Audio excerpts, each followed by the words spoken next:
Hey guys, David here. Today we're going to talk about the 7 major elbows that you will find within the Krav Maga system.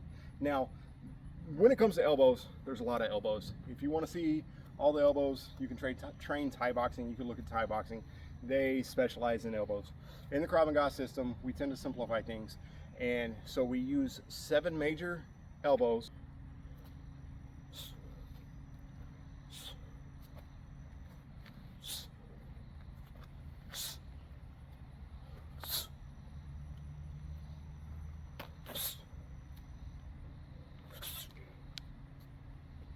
So we're going to focus on elbow number 5 of the Krav Maga series. Now the cool thing about elbow number 5 is that if you've trained elbow number 4 and you got really good at elbow number 4, you already have elbow number 5. It's really not that different. Now, that being said, I'm going to go over some of the intricacies with you so you understand it better. Okay, so elbow number 4, you remember, we brought our hands up, we looked over, we moved our hips, and we shot straight back.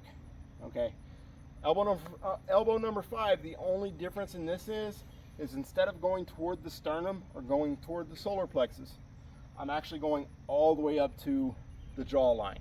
Okay, so again, if he's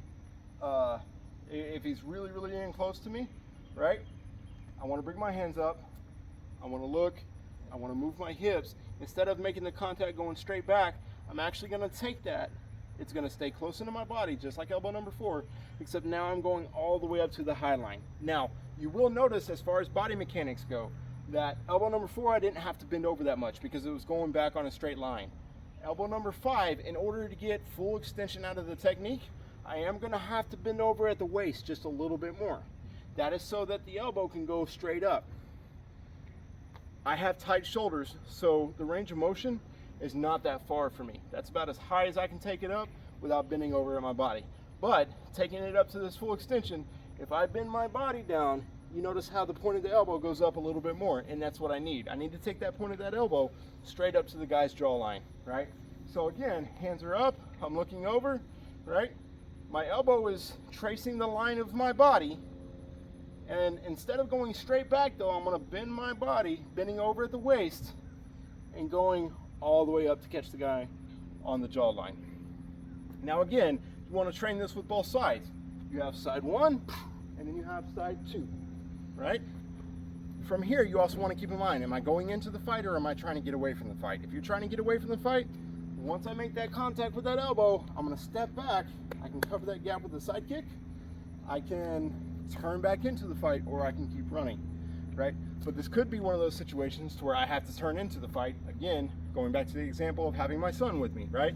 He can't run as fast as I can, so I might have to fight somebody off. Once I throw this elbow, I might have to turn back into the fight.